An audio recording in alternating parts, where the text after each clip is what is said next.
terima kasih yang sebesar-besarnya atas dukungan, atas support, dan saya berharap apa yang sudah kita lakukan dalam 10 tahun ini bermanfaat bagi rakyat, bermanfaat bagi negara, bermanfaat bagi bangsa kita yang kita cintai.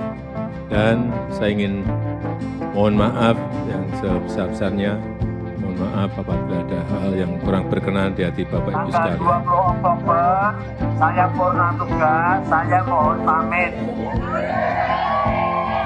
Saya ingin mohon pamit, ya.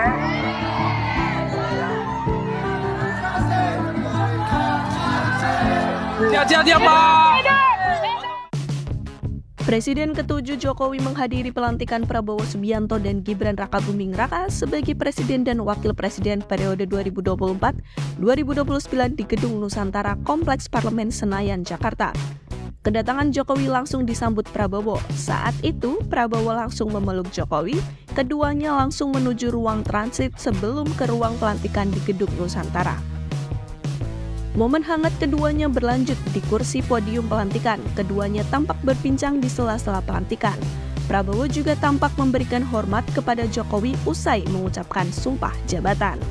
Jokowi mengunggah foto pelantikan Presiden dan Wakil Presiden Prabowo Subianto dan Gibran Rakabuming Raka di gedung MPR RI.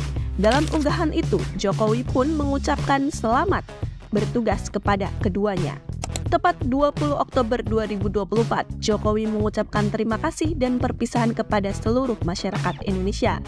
Meskipun berhasil mencatatkan berbagai pencapaian seperti pembangunan infrastruktur, penguatan sektor digital, dan peningkatan investasi, masih ada sejumlah masalah struktural yang perlu diselesaikan untuk memastikan pertumbuhan ekonomi yang berkelanjutan. Salah satu warisan terbesar dari pemerintahan Jokowi adalah pembangunan infrastruktur yang masif. Jalan tol, pelabuhan, bandara, dan jaringan kereta api telah memperbaiki konektivitas dan mengurangi biaya logistik. Namun di balik keberhasilan tersebut, tantangan utama yang dihadapi pasca pemerintahan Jokowi adalah memastikan keberlanjutan proyek-proyek infrastruktur. Beberapa proyek infrastruktur dibiayai melalui utang yang menimbulkan kekhawatiran akan keberlanjutan fiskal jika proyek-proyek tersebut tidak mampu memberikan dampak ekonomi sesuai harapan. Pemerintahan berikutnya harus memastikan bahwa infrastruktur yang telah dibangun bisa dimanfaatkan secara maksimal dan berkontribusi pada pertumbuhan ekonomi. Ini mencakup perawatan fasilitas yang sudah ada, serta mendorong keterlibatan sektor swasta dalam proyek infrastruktur untuk mengurangi beban keuangan negara. Ekonomi Indonesia masih sangat bergantung pada ekspor komoditas seperti batu bara, kelapa sawit, dan nikel. Di bawah kepemerintahan Jokowi, ada upaya signifikan untuk mendorong hilirisasi dengan melarang ekspor bahan mentah tertentu agar pengolahannya dilakukan di dalam negeri. Langkah ini menarik banyak investasi, terutama di sektor pengolahan nikel untuk industri baterai listrik. Ekonomi digital Indonesia tumbuh pesat selama era Jokowi, menjadikannya salah satu motor utama pertumbuhan ekonomi. Ekosistem startup di Indonesia berkembang pesat dengan munculnya unicorn dan dekakorn yang memimpin inovasi di berbagai sektor. Namun, dengan pertumbuhan ini datang pula tantangan dalam hal regulasi dan kesiapan infrastruktur. Pasca pemerintahan Jokowi, Indonesia perlu memastikan regulasi yang adaptif dan ramah inovasi untuk mendorong pertumbuhan ekonomi digital tanpa menghambat kreativitas. Ini mencakup perkembangan kebijakan perlindungan data, keamanan cyber, serta regulasi yang mendukung perkembangan fintech dan e-commerce. Berbagai penghargaan telah diraih oleh Jokowi hingga sekarang. Ia terpilih menjadi salah satu dari 10 tokoh 2008 oleh majalah Tempo.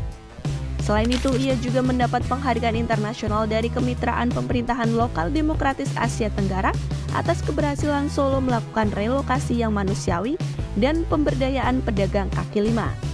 Kemudian, pada tanggal 12 Agustus 2011, Jokowi juga mendapatkan penghargaan Bintang Jasa Utama yang merupakan penghargaan tertinggi yang diberikan kepada warga negara sipil untuk prestasinya sebagai kepala daerah mengabdikan diri kepada rakyat. Pada Januari 2013, Joko Widodo juga dinobatkan sebagai wali kota terbaik ketiga di dunia atas keberhasilannya dalam memimpin Surakarta sebagai kota seni dan budaya, kota paling bersih dari korupsi, serta kota yang paling baik penataannya. Bahkan oleh KPK, ia diberi penghargaan atas keberaniannya melaporkan berbagai barang gratifikasi yang diterima. Nama Jokowi memang mulai terkenal menjadi sorotan ketika terpilih menjadi wali kota Surakarta.